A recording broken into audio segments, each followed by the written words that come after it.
Wave nature of matter, matter का wave nature. Okay, so classical theory के according तो आपका पार्टिकल को पार्टिकल की तरह बिहेव करना चाहिए और वेव को वेव की तरह बिहेव करना चाहिए। लेकिन हमने अब तक जो एक्सपेरिमेंट पढ़े, लेनार्ड का फोटोइलेक्ट्रिक इफेक्ट और कॉम्पटन इफेक्ट, इनसे हमें एक बात समझ में तो आई कि आपका वेव जो है वो पार्टिकल जैसा बिहेव कर रही है। और अब हम पढ़ रहे हैं कि आपका जो मैटर है वो भी वेव जैसा बिहेव करेगा। ओके, सो डी ब्रोगली ने एक पोस्टुलेट दिया कि आपका जो एक मूविंग पार्टिकल है वो एक वेव की तरह बिहेव कर सकता है। ठीक है, और उस वेव की जो डी ब्रोगली, हर एक पार्टिकल जो है जिसका मास अगर एम नोट है, डी ब्रोगली ने बताया कि अगर आपका कोई पार्टिकल आपका एम नोट मास रखता है तो उसका जो डी डी ब्रोगली वेवलेंथ होगी, जो वेवलेंथ उस मास के साथ एसोसिएटेड होगी, वो वेवलेंथ आपकी वो वेवलेंथ आपकी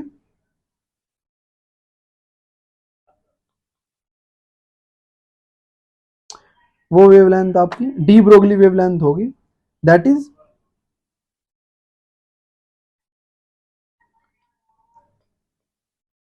और डी ब्रोगली वेवलेंथ आपकी Planck constant divide by momentum of particle होगी।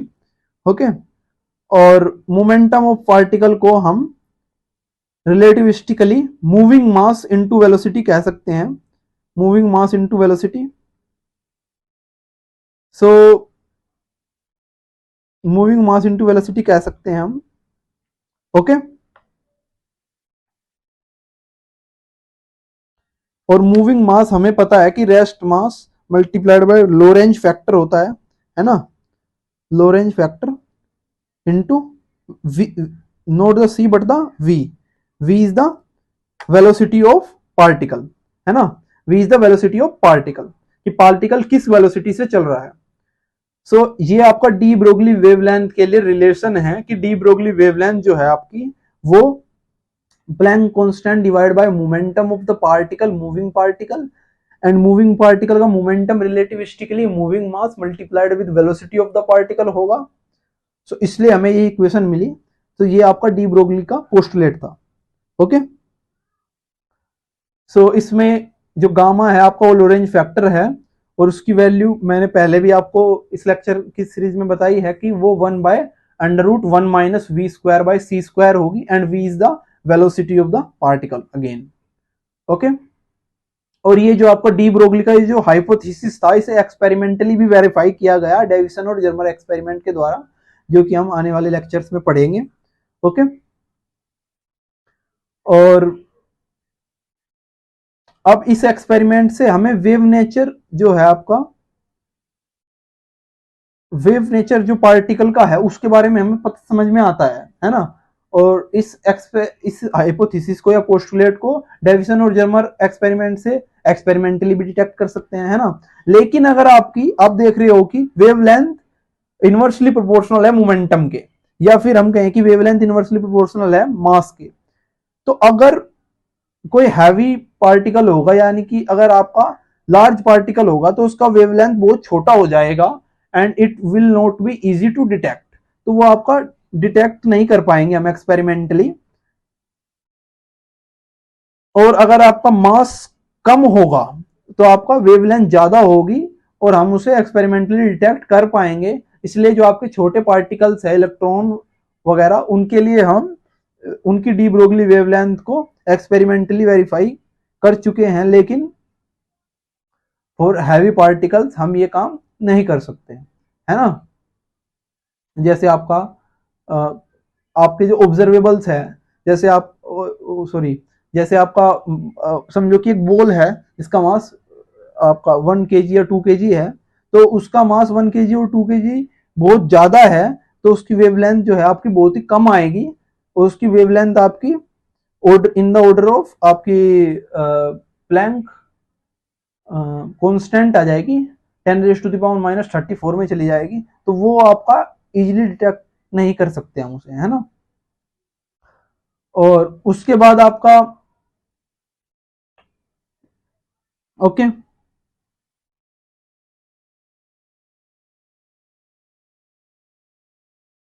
सो अब अगर आपका पार्टिकल एक वेव रखता है तो सीधी सी बात है, अगर वो एक वेव रखता है तो उसकी एक वेव इक्वेशन होनी चाहिए, है ना। तो यानी कि पार्टिकल के मोशन को अब एक वेव इक्वेशन से भी हम शो कर सकते थे, है ना। और उस वेव की इक्वेशन को हमने वेव के जो आपका एक फंक्शन से शो किया, दैट इज वेव फंक्शन। और A is the amplitude of the wave associated with particle minus के एक्स। और ये आपका ये जो है ये आपका अगर मैं इसे फी मानूं, that is nothing but the phase of travelling wave, है ना, at T time and X distance from the origin. Okay so अगर मैं आपका फेज वेलोसिटी का एक्सप्रेशन निकालूं तो फेज वेलोसिटी सीधी सी बात है कि आपका फेज वेलोसिटी के लिए क्या होना चाहिए, फेज वेलोसिटी आपकी फेज वेलोसिटी आपकी यानी कि जो आपकी फेज किस वेलोसिटी से ट्रेवल कर रहा है वो आपकी d x by d t होनी चाहिए। ओके अब आपकी इसे हम d x by d t को अगर हम चेन रूल से लिखें तो d x by sorry okay so अगर आपका ये जो फेज है, फेज में अगर हम देखें तो phase is the function of X and T, and because phase is the function of X and T so it means कि इसे इनके पार्शियल डेरिवेटिव्स की फॉर्म में लिखा जा सकता है।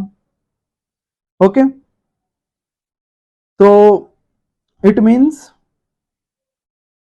Omega is nothing but the phase का partial derivative with respect to time and k is nothing but the phase का partial derivative with respect to x। Okay यहां पे माइनस है तो minus K is nothing but the okay और minus only इस बात को शो कर रहा है कि आपका इनमें जब ये एक बढ़ेगा तो दूसरा डिक्रीज होगा। Okay nothing else. तो चेन रूल से मैं इसे लिख सकता हूं d phi by d T dot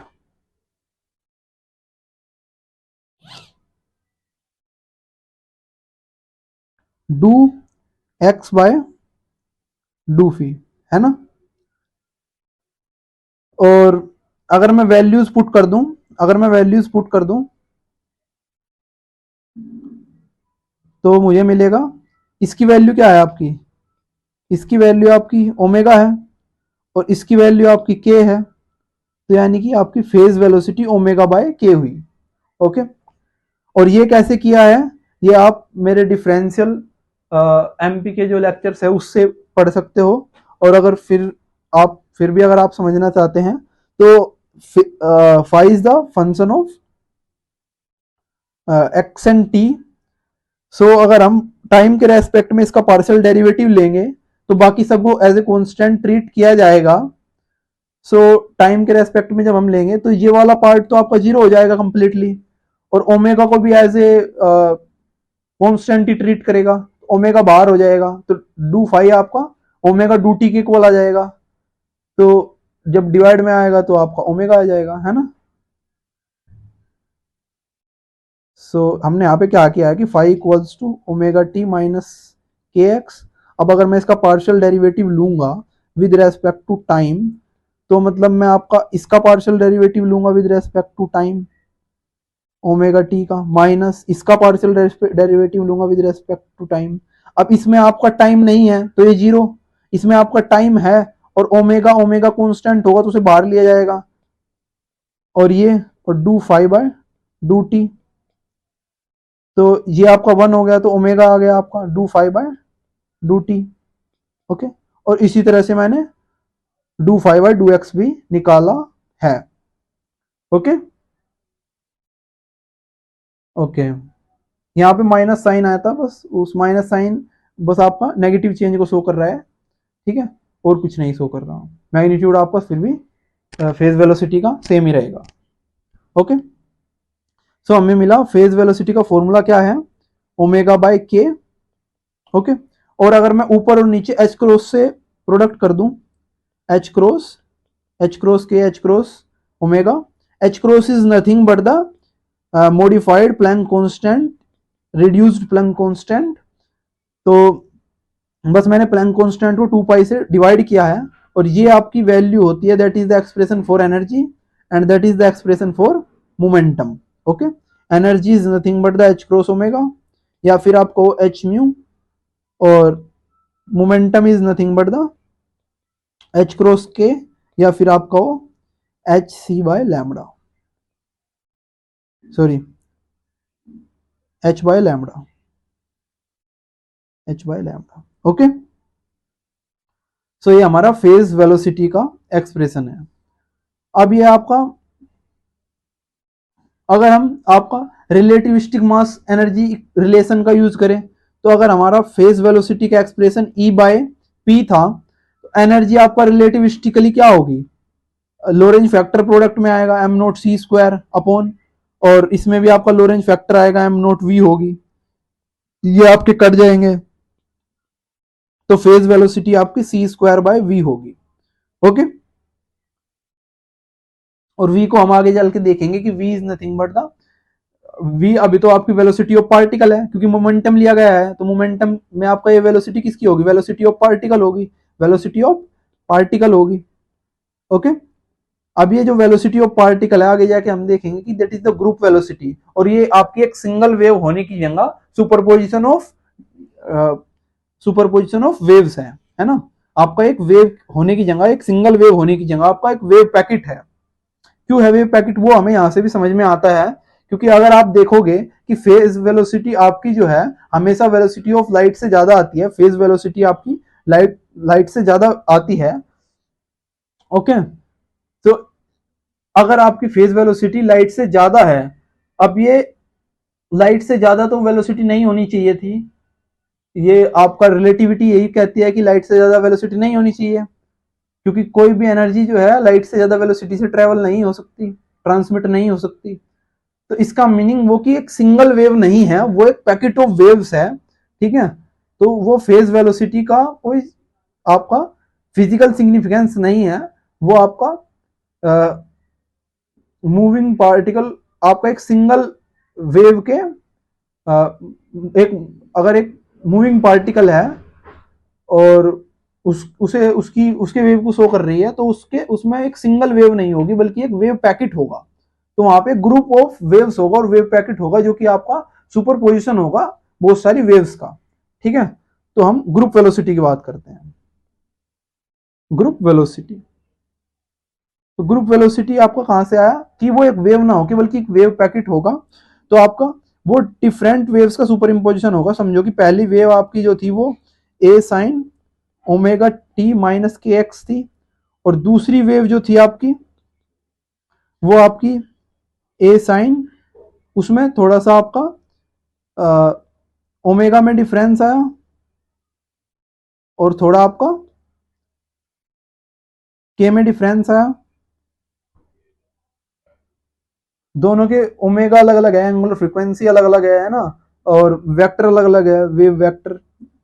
okay, सो अब ये जो वेव नंबर है, ये वेव वेक्टर, तो इन्हें आपका क्या है, अब अगर हम इन दो वेव्स का सुपर इम्पोजिशन करेंगे तो रिजल्टेंट हमें मिलेगा superimposition of these two waves, दोनों को बस ऐड करना है सिंपली, और sine A plus sine B की आइडेंटिटी लगाए अगर हम, sine A plus sine B की identity, that is 2 sine A plus B by 2 cos A minus B by 2, ये आइडेंटिटी आपको अप्लाई करनी है, और A is nothing but the omega T minus के एक्स, और B is nothing but the ये पूरा टर्म। ओके, अब इसमें ओमेगा की कंपैरिजन में delta omega is very less, and के की कंपैरिजन में डेल्टा के इज वेरी लेस, और फिर ये डिवाइड बाय 2 का फैक्टर भी आ जाएगा, तो ये बहुत ही छोटा हो जाएगा, ठीक है, then we will neglect delta omega by 2 and delta k by 2, इन्हें नेग्लेक्ट कर दो। ओके, इन्हें नेग्लेक्ट करने के बाद हमारे पास आपका क्या एक्सप्रेशन आएगा कि 2a, 2 यहां से आया आपका, a आपका कॉमन था दोनों में, sine a plus sine b में a कॉमन था, a कॉमन ले लिया। ओके, अब कोस में आपके दोनों का डिफरेंस बाय 2 आएगा, दोनों का डिफरेंस करेंगे अगर हम, दोनों का अगर हम डिफरेंस करेंगे तो अगर हम देखेंगे ओमेगा टी दोनों में है और के एक्स दोनों में है, तो वो कैंसिल आउट हो जाएगा, डेल्टा ओमेगा टी और डेल्टा के एक्स बचेगा। ठीक है, और हाफ आएगा, यानी half of delta omega T minus delta के एक्स। ओके, अब यहाँ पे दोनों का एडिशन हो रहा है साइन वाले पार्ट में, साइन वाले पार्ट में दोनों का एडिशन होगा तो ट्वाइस ऑफ ओमेगा टी और ट्वाइस ऑफ के एक्स हो जाएगा, और 2 से डिवाइड करेंगे तो फिर सेम सिंगल सिंगल हो जाएगी, और डेल्टा ओमेगा बाय 2 और डेल्टा के बाय 2 को तो हम आपका नेग्लेक्ट कर ही रहे हैं, तो आपका ओमेगा टी माइनस के एक्स ही आ गया। ओके, तो ये तो आपका वेव का पार्ट था। तो बाकी जो पार्ट आपका बचा, ये वाला पार्ट आपका एम्पलीट्यूड का पार्ट है ना। तो ये एम्पलीट्यूड का पार्ट मैक्सिमम, जब मैक्सिमम होगा तभी आपकी ग्रुप वेलोसिटी आएगी। तो ग्रुप वेलोसिटी वो वेलोसिटी है जिसपे आपका ये जो आपका एम्पलीट्यूड है वो मैक्सिमम हो। तो group velocity is the velocity जिसपे आपका मैग्नीट्यूड मैक्सिमम हो। तो हम लिख सकते हैं ग्रुप वेलोसिटी आपका ये मैक्सिमम होना चाहिए। मैक्सिमम होने के लिए क्या होगा, ये वाला पार्ट आपका 0 होना चाहिए, क्योंकि आपका एम्पलीट्यूड मैक्सिमम तभी होगा जब ये कोस थीटा वाला पार्ट 1 होगा। कोस थीटा की मैक्सिमम वैल्यू क्या है, 1 है, और ये कब आएगी, जब थीटा 0 होगा, और थीटा 0 होगा तो ये वाला पार्ट 0 होगा, ये वाला पार्ट 0 होगा तो आपका एक्स बाय टी की वैल्यू क्या आ जाएगी, डेल्टा ओमेगा बाय डेल्टा के, और ये वैल्यू किसकी थी आपकी, सॉरी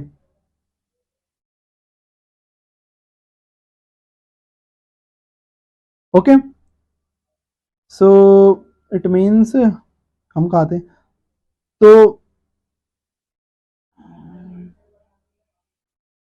ये वाला पार्ट आपका मैक्सिमम हो जाएगा। तो ये वाला पार्ट आपका मैक्सिमम कब होगा, जब आपकी, तो मैक्सिमम होगा तो जो वैल्यू आएगी आपकी, तो वो वैल्यू आपकी किसकी होगी, वो वैल्यू आपकी ग्रुप वेलोसिटी की वैल्यू होगी, क्योंकि ग्रुप वेलोसिटी वो वेलोसिटी है जिसपे आपका एम्पलीट्यूड मैक्सिमम हो, है ना। तो इसे हम डिफरेंशियल की फॉर्म में डी ओमेगा बाई डी के लिख सकते हैं। ओके, और अगर आप एच क्रॉस के ऊपर नीचे प्रोडक्ट कर दोगे, एच क्रॉस को ऊपर नीचे प्रोडक्ट कर दोगे, एच क्रॉस वही same analogy, h cross omega by d, h cross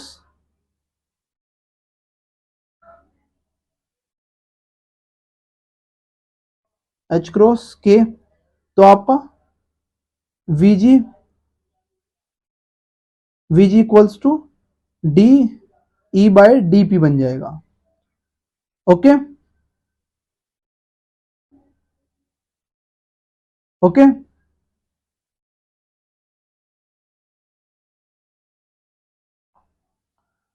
सो अगर हम रिलेटिविस्टिक एक्सप्रेशन देखें जो कि हमने कूम्पटन इफेक्ट के दौरान पढ़ा था, कंप्लीट एनर्जी जो है एक पार्टिकल की square plus P square plus M nought square C 4 होता है ना। ये आपका मास एनर्जी रिलेशन है, रिलेटिविस्टिक मास एनर्जी रिलेशन। तो इससे आपको एनर्जी और मोमेंटम के बीच में एक रिलेशन मिल रहा है। तो अगर हम एनर्जी को डिफ्रेंशिएट करें विद रेस्पेक्ट टू मोमेंटम, तो यहाँ पे एनर्जी का टर्म है तो आपका 2E आ जाएगा, और यहाँ पे आपका ये 2P आ जाएगा, और सी स्क्वायर तो कांस्टेंट है वो ऐसे ही रहेगा, और ये पूरा पार्ट आपका कांस्टेंट है विद रेस्पेक्ट टू मोमेंटम, तो ये तो 0 हो जाएगा आपका, 2 से आपका 2 कैंसिल आउट हो जाएगा। तो आपका क्या बचा, डी की value D E by D P क्या है आपका, P C square by E. Okay, और ये वैल्यू किसकी है, वीजी की वैल्यू है। ओके, ग्रुप वेलोसिटी की वैल्यू है। ओके,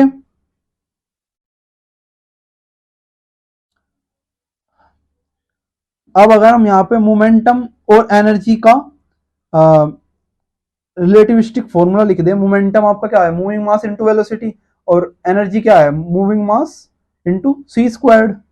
तो वीजी का हमें एक और फॉर्मूला मिलेगा, moving mass into velocity into C square upon moving mass into C square.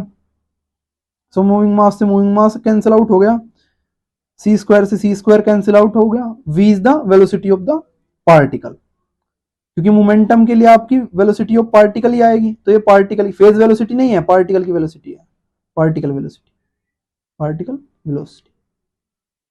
Okay, अब हम फेज वेलोसिटी ऑफ और ग्रुप वेलोसिटी में रिलेशन देख लेते हैं, वीजी एंड वीपी में रिलेशन देख लेते हैं। तो वीजी और वीपी में क्या रिलेशन होगा। तो हमने देखा कि वीजी का एक्सप्रेशन था डी ओमेगा बाय डी के, है ना। अब अगर हम देखें तो ओमेगा और के में क्या रिलेशन है आपका, ओमेगा और के में क्या रिलेशन है। ओमेगा आपका होता है 2 pi into frequency, okay, and K is 2 pi by lambda, okay. So इसका मतलब, और लैम्डा को हम लिख सकते हैं फ्रीक्वेंसी बाय सी, 1/लैम्डा को, तो इसका मतलब k c equals to omega है, ओके। तो हम लिख सकते हैं कि v ji equals to d c k by d k, okay. So अगर मैं इसे डिफ्रेंशिएट करूं तो मुझे मिलेगा कि वी जी इक्वल्स टू, अब मुझे यहाँ पे सी लिखने की जगह, सी लिखने की जगह मुझे आपका आ, मुझे सी लिखने की जगह पे वीपी लिखना चाहिए, क्योंकि इन दोनों का प्रोडक्ट जो है फ्रीक्वेंसी का और इसका प्रोडक्ट फेज वेलोसिटी को शो करता है, ठीक है। लाइट के केस में फेज वेलोसिटी सी के इक्वल ही होगी, लेकिन अदर केसेस में नहीं होगी, इसलिए मुझे यहाँ पे वीपी लिखना चाहिए, सी लिखने की बजाय वीपी लिखना चाहिए, वीपी, यहाँ पे भी वीपी। तो अगर मैं यहाँ पे वीपी लिखूं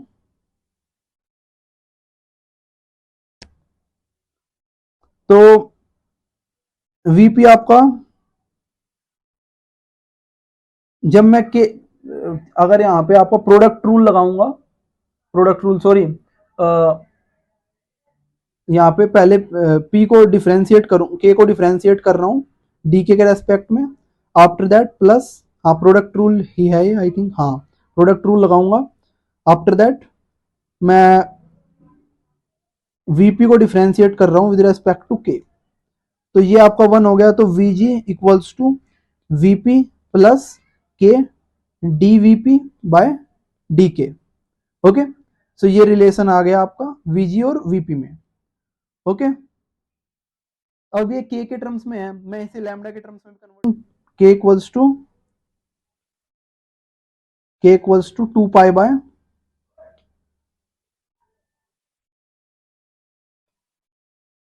लैम्डा। सो डी के आपका क्या होगा, डी के होगा -2 pi lambda square D lambda, okay. तो we ji equals to V P minus 2 pi से 2 पाई कैंसिल आउट हो जाएगा आपका, ओके। तो बचेगा lambda D VP by D lambda, okay.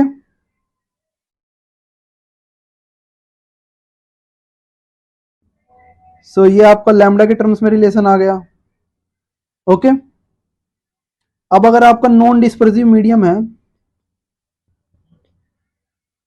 Non dispersive medium है, ओके, तो आपका क्या होगा,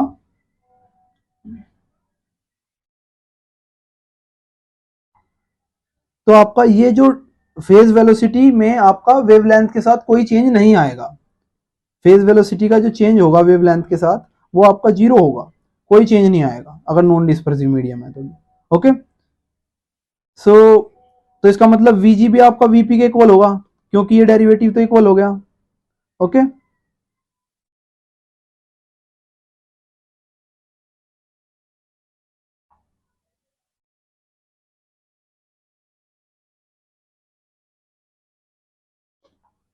ओके, अब आपका डिस्पर्सिव मीडियम जो है वो दो टाइप के हो सकते हैं। एक आपका नॉर्मल डिस्पर्सिव मीडियम हो सकता है, ओके।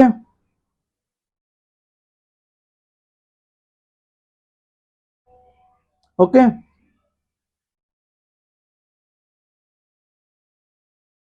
सो उसमें क्या होगा, अगर आपका नॉर्मल डिस्पर्सिव मीडियम है तो उसमें तो आपका लैम्बडा के साथ आपका जो फेज वेलोसिटी है उसका चेंज जो है वो पॉजिटिव होगा, ठीक है।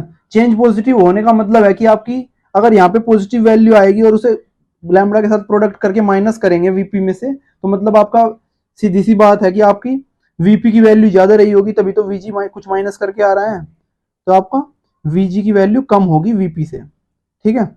लेकिन आपका अगर एनामेलस डिस्पर्सिव मीडियम है, एनामेलस डिस्पर्सिव मीडियम है, ठीक है। अगर आपका एनामेलस डिस्पर्सिव मीडियम है हमारा, ओके, तो जो फेज वेलोसिटी का चेंज होगा लैम्बडा के रेस्पेक्ट में वो आपका नेगेटिव होगा, पॉजिटिव ना होके नेगेटिव होगा, ओके। तो नेगेटिव होगा तो आपका वहां पे इक्वेशन में माइनस माइनस आपका प्लस हो जाएगा, ओके।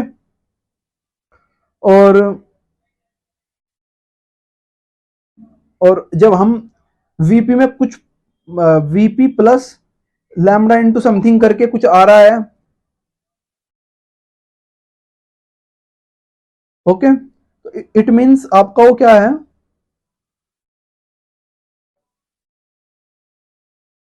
वो आपका ज्यादा होगा, है ना, क्योंकि आपका प्लस करके आ रहा है, तो इट मीन्स वीजी उस केस में आपका ज्यादा होगा वीपी से,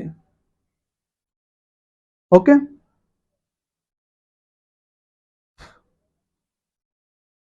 एनएमएलएस डिस्पर्सिव मीडियम के केस में आपका वीजी ज्यादा होगा वीपी से, okay.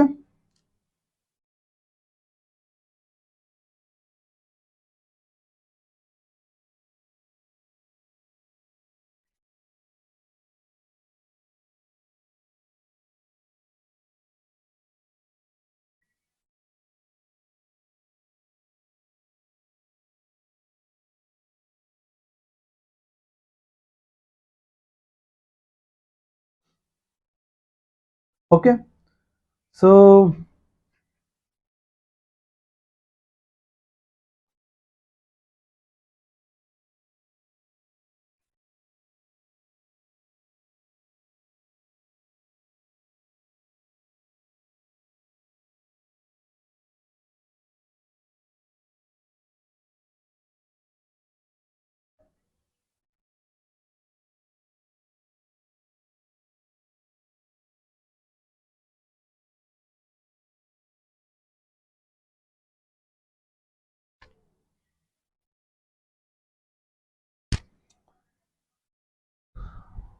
thanks for watching video guys, and we will discuss our next topic uh, in the next part, that is definition of black body and black body, और black body के और भी बहुत सारे properties पढ़ेंगे, and साथ में आपके मैक्स प्लैंक लॉ पढ़ेंगे, स्टीफन्स लॉ पढ़ेंगे, और रिले जीन लॉ पढ़ेंगे, है ना, और भी बहुत सारी चीजें डिस्कस करेंगे, ओके। अभी बहुत सारी चीजें डिस्कस करनी बाकी रह गई है।